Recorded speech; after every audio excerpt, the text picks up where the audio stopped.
147. Penerjemah, Rainbow Turtle. Menurut pilihan saya, nasib Nebula akan terbalik di semenanjung Korea. Pada pandangan pertama, itu tampak seperti situasi di mana saya berada dalam posisi menguntungkan tetapi saya tidak nyaman. Rasi bintang bertengkar tentang legitimasi mitos. Saya sepertinya memiliki pilihan untuk memilih tetapi masalahnya adalah setelah pemilihan. Nebula sensitif tentang plagiarisme ketika datang ke kisah kebangkitan. Secara khusus, konfrontasi antara Eden dan Veda sangat parah. Jika saya memilih satu sisi maka sisi lain akan sepenuhnya memunggungi saya. Saya hanya kuncup yang belum menjadi rasi bintang. Jika saya menolak mereka semua, mereka akan merasa dendam terhadap saya. Banyak rasi bintang ingin kamu memilih dengan cepat.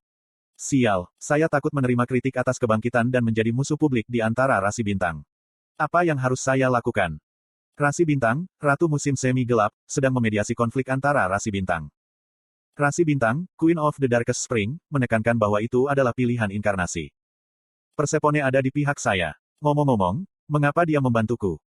Beberapa rasi bintang tidak puas dengan intervensi dari Queen of the Darkest Spring. Beberapa rasi meminta solusi dari Queen of the Darkest Spring. Rasi bintang, Ratu Musim Semi Gelap, merekomendasikan agar inkarnasi, Kim Dokja, diundang ke perjamuan rasi bintang. Perjamuan.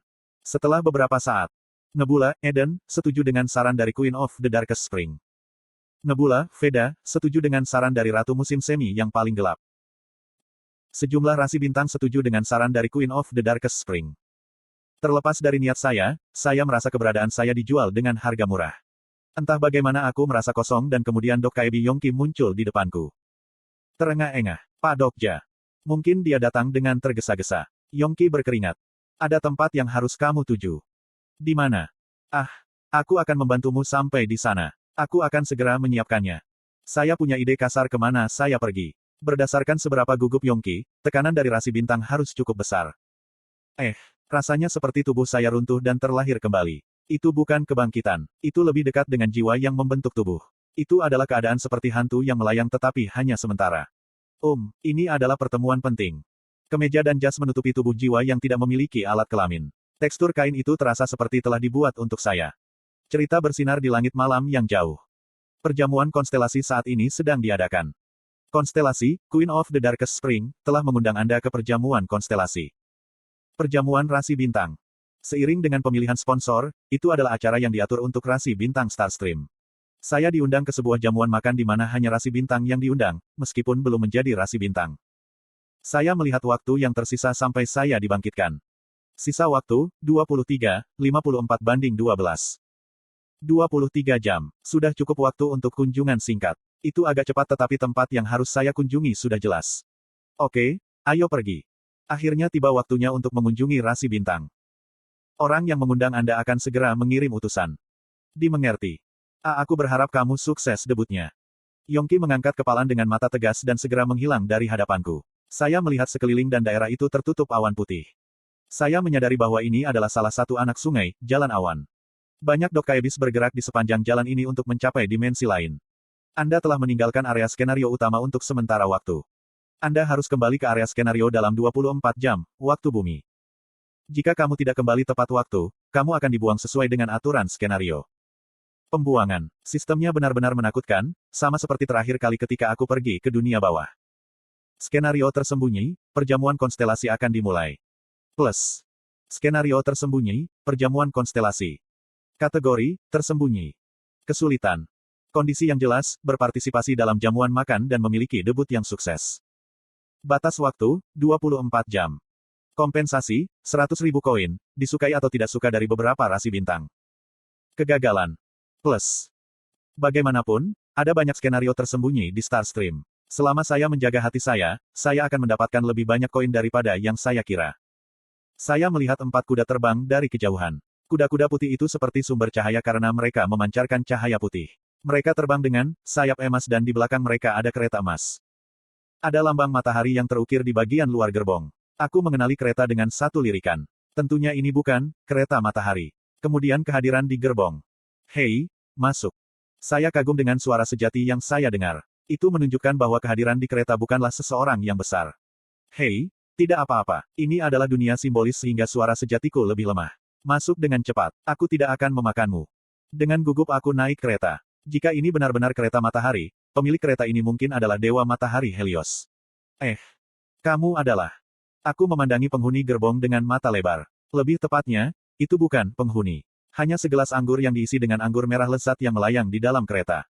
Saya bertanya-tanya tentang situasi dan kemudian gelas anggur membuka mulutnya. Apakah kamu tidak mengenali saya? Rasi bintang, dewa anggur dan ekstasi, kecewa padamu. Saya bertanya dengan kaget. Dionysus. Ada percikan yang menyilaukan dan gelas anggur menjerit. Hei, jangan panggil namaku begitu saja. Saya merasa baik karena saya bersemangat. Petik 2. Kenapa kamu terlihat seperti ini? Ini karena probabilitas. Ini adalah bentuk yang baik untuk menghemat biaya probabilitas. Anda tahu, Starstream yang hebat sangat ketat. Bahkan, dari sudut pandang saya, itu lebih baik daripada bangunan aslinya. Tidak peduli seberapa banyak saya memiliki dinding keempat, tidak ada kepastian bahwa saya akan berada dalam kondisi yang baik jika saya melihat tubuh rasi bintang. Kereta berangkat segera setelah saya duduk. Saya tidak tahu mengapa Dionysus mengendarai kereta matahari Helios tetapi dia tampaknya punya alasan. Apakah ini pertama kalinya kamu benar-benar melihatku? Senang bertemu dengan Anda, saya adalah Dewa Anggur dan Ekstasi. Nama saya terkenal di negara Anda. Aku juga senang bertemu denganmu. Kami dengan canggung menyapa satu sama lain dan duduk di sudut kereta. Tidak seperti main-mainnya yang biasa, Dionysus tidak banyak bicara. Apakah dia memiliki kepribadian yang pemalu? Itu tidak terduga. Ya, tidak semua cerita itu benar. Anggur di gelas bergetar dengan cara yang mengkhawatirkan setiap kali kereta tersentak. Apakah itu akan terbang ke arah saya? Cairan itu tampaknya menjadi simbol dari sesuatu dan aku bertanya-tanya apa yang diwakilinya untuk Dionysus. Setelah beberapa saat menganggur, Dionysus berkata, maafkan aku. Aku mengobrol dengan seorang dewi yang kukenal sebentar. Petik 2. Sepertinya kamu sangat sibuk. Tidak seperti itu. Aku seharusnya mengelola gadis-gadis ini secara proaktif akhir-akhir ini. Saya tidak tahu apakah itu lelucon atau tidak. Ngomong-ngomong, kamu lebih tenang dari yang aku harapkan. Saya masih rasi bintang yang terkenal. Ini bukan pertama kalinya aku melihat rasi bintang. Itu mengingatkanku. Apakah ini terakhir kali ketika aku mengirimmu ke dunia bawah? Ya, terima kasih untuk itu. Apa terima kasih? Apa yang kamu lakukan di dunia bawah? Aku belum pernah melihat ratu bertindak sebaik ini. Mencoba melindungi satu inkarnasi dari nebula. Ya, mungkin. Apa itu? Anda memberitahu wanita tua itu. Suaranya agak iri. Dionysus tampaknya tidak tahu bahwa aku menyelesaikan tugas Persefone. Tidak ada yang terjadi. Hei, jangan malu-malu. Bukankah itu bibi seksi? Jika saya bukan seorang pria di luar. Apakah kamu harus mengatakannya seperti itu? Bukankah ratu dari dunia bawah ibumu? Petik 2. Ada teori itu. Apakah itu palsu? Aku tidak mengatakan itu. Petik 2. Kenapa kamu menatapku seperti itu? Apakah kamu tidak tahu Olympus? Tabu ini bukan apa-apa. Kalau dipikir-pikir, Olympus adalah tempat seperti itu. Surga para dewa yang berpikir dengan bagian bawahnya. Tetap saja, ini terlalu jahat. Iya, ngomong-ngomong soal, apakah Anda mendapatkan pesan saya sebelumnya? Tetap di sisiku. Saya terutama ingin memberi Anda kisah, Bacchus. Mengapa ekspresimu seperti itu? Tidak dibutuhkan. Aku buru-buru menggelengkan kepalaku. Dionysus adalah salah satu dari 12 rasi bintang Olympus. Tapi kisah Bacchus. Saya mengerti. Lihatlah orang ini. Apakah Anda membandingkannya dengan cerita-cerita dari Eden atau Veda? Tidak, bukan itu. Hei, itu karena kamu tidak tahu apa-apa. Apakah Anda tahu apa yang akan terjadi jika Anda menerima kisah Mesias yang telah bangkit? Anda harus hidup dengan penuh kasih seumur hidup Anda. Itu sama setelah Anda mati. Iya, Anda harus hidup seperti Tuhan Imam. Dionysus berteriak keras. Apakah Anda tahu betapa hebatnya kisah Bacchus? Apakah kamu tidak tahu dewi saya? Para dewi yang merobek homoseksual. Dionysus melompat kaget. Ya, Anda bisa menghabiskan waktu berhari-hari dengan mereka. Aku bisa memberimu anggur tanpa batas. Pernahkah Anda mendengar pesta Pora Olympus? Apakah Anda kenal Aphrodite? Jika Anda mau, saya akan mengundangnya. Rasi bintang, Goddess of Love and Beauty, sedang melihat God of Wine and Ecstasy. Kurung siku buka. Mari kita berpura-pura tidak mengatakan itu. Bagaimana menurut Anda? Itu tidak menarik bagiku. Anggur Dionysus bergetar gelisah. Kurung siku buka. Itu mengingatkan saya, malaikat Eden mengatakan bahwa Anda tertarik pada sodomi. Aku pikir aku tahu siapa yang menyebarkannya tetapi mengabaikan gadis itu. Saya ingin tahu alasan sebenarnya mengapa Anda datang menemui saya. Petik 2. Apa yang kau bicarakan? Ini untuk membuat Anda bergabung dengan nebula kami. Apakah hanya itu yang sebenarnya? Dionysus terdiam sesaat. Gelas anggur itu masih beberapa saat sebelum membuat lingkaran di udara. Kurung siku buka. Anda menyadarinya dengan cepat. Aku sudah banyak mendengar. Apakah Anda ingin minum? Minumlah anggurku. Aku tidak terlalu suka minum. Yah, baiklah. Kamu benar. Sebenarnya, tujuan saya bukan untuk membawa Anda ke Olympus. Seperti yang saya pikirkan, dia adalah dewa, tidak berarti apa-apa yang dia katakan tulus. Sungguh aneh bahwa meskipun semua nebula memperhatikan saya, salah satu dari 12 rasi bintang Olympus datang untuk mengambil satu inkarnasi. Namun kata-kata Dionysus berikutnya benar-benar menghancurkan harapan saya. Aku akan memberitahumu secara langsung. Saya harap Anda tidak bergabung dengan Olympus. Hah? Lebih tepatnya.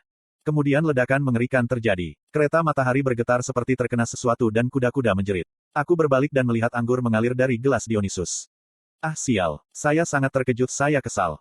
Aku takut bertanya apa urinnya. Hati-hati aku menghindari anggur yang tumpah. Sial, sepertinya nebula lain sedang mencarimu. Saya melihat keluar tirai dan melihat makhluk dengan kehadiran menakutkan terbang di semua tempat. Mereka masih jauh dan saya tidak tahu nebula milik mereka, tetapi jelas mereka tidak menyukai saya. Persetan, saya membayar banyak untuk meminjam ini dari Helios. Ini tidak akan berhasil. Turun di sini dan jalankan sisa perjalanan. Hanya berjalan singkat di sepanjang jalan awan. Sini, bukankah itu udara? Aku akan menghentikan mereka. Pergi cepat. Jika Anda memasuki ruang perjamuan, tidak ada nebula yang bisa menyentuh Anda. Tirai terbuka pada kata-katanya. Saya melihat awan di bawah dan menelan ludah. Saya adalah jiwa. Ini berarti saya tidak akan mati jika jatuh. Kemudian suara Dionysus terdengar di belakangku. Ingatlah ini. Jangan percaya siapapun. Aku melompat keluar dari kereta saat Dionysus tertawa. Sampai jumpa lagi, inkarnasi Kim Dokja. Saya melompat dari kereta ke jalan. Ada suara besar di belakang saya dan kemudian penindasan brutal mendorong tubuh saya. Itu adalah kekuatan luar biasa yang belum pernah saya rasakan sebelumnya. Setidaknya sebagian esensi sejati telah turun. Bunga api menghantam seperti badai guntur. Saya bisa tahu tanpa melihat ke belakang. Konfrontasi antara konstelasi dan konstelasi telah dimulai. Saya bergegas dengan semua kekuatan saya di sepanjang jalan awan. Puing-puing terbang di atas kepalaku dan aku merasakan tanah retak. Saya tidak pernah melihat ke belakang. Berapa banyak waktu yang telah berlalu. Akhirnya, sebuah kastil besar terlihat dan suara di belakangku melemah. Saya telah mencapai pintu masuk kastil. Aku datang untuk berpartisipasi dalam perjamuan. Penjaga gerbang menatapku. Dia tampak seperti Dokaibi tingkat rendah yang dikirim dari biro. Apa? Saya tidak mendengar tentang inkarnasi yang datang ke sini sendirian. Petik 2. Sialan, mungkin itu adalah kesalahan untuk keluar dari kereta matahari. Mungkin itu sudah lulus gratis saya. Pada saat ini, pintu kastil dalam terbuka dan penyelamat tak terduga muncul. Biarkan dia masuk. Dia adalah bagian dari kelompokku. Itu bukan Persepone. Rasi bintang yang ingin saya temui sejak lama menunggu saya.